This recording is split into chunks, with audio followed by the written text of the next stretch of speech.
A heartbroken city that finally got a victory parade. And we're talking Brooklyn in 1955. Hi, I'm Matt Hasquin. I'm a high school history teacher, and this is We Didn't Start the Fire. And I'm going line by line through each of the lyrics here. And this one's Brooklyn's Got a Winning Team. So when Billy Joel sings Brooklyn's Got a Winning Team, he's pointing to the fall of 1955 when the Brooklyn Dodgers finally beat the New York Yankees and won the World Series. For decades, the Dodgers were just dem bums, the lovable losers. They were always doomed, and they lost to the Yankees in 41 and 47 and 49 and 52 and 53. And I'm sure it felt like the script was just fixed against them, right? But then comes 1955.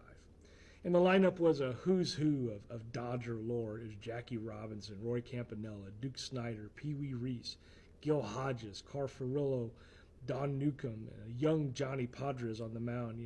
They were managed by Walter Alston. And Brooklyn fell behind 0-2 in the series, but then they clawed back to force a Game 7 at Yankee Stadium.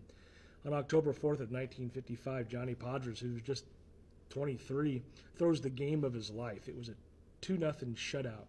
Gil Hodges drives in both runs.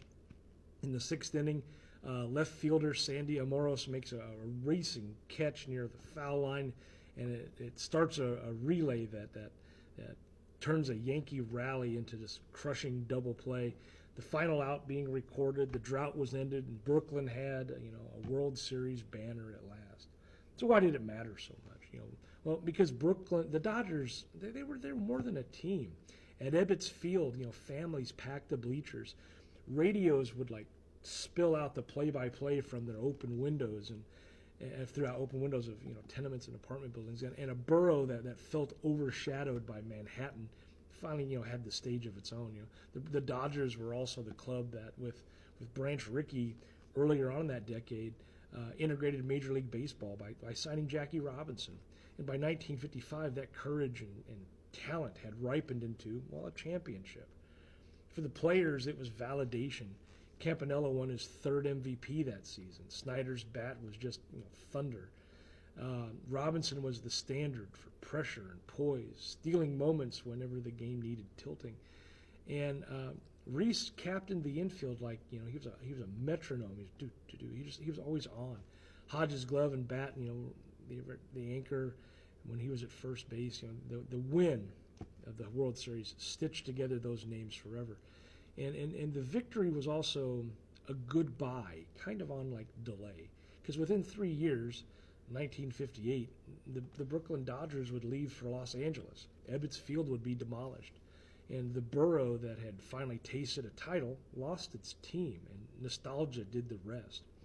Photos of kids on stoops in Dodger caps, the sound of the organ at Ebbets, the way a whole neighborhood could hold its breath between pitches became part of American memory. When Billy Joel sings Brooklyn's Got a Winning Team, he's not just remembering a scoreboard.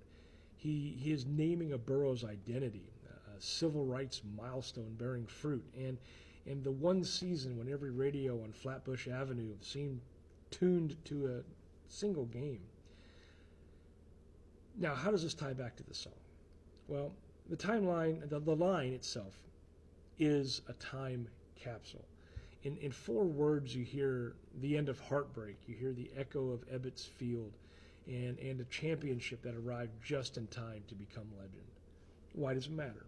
Well, sports can carry this civic identity. It ties it back to the city or the area you live. 1955 Brooklyn shows how a team can bind a community, how integration reshaped the game, and how victories became stories that families tell long after the stadium was gone. So that's Brooklyn's Got a Winning Team. As I continue my way through the song, next up, the lyric's going to be Davy Crockett. Leave me a like, a follow, or even a share, and I'd really appreciate it. Thanks for watching.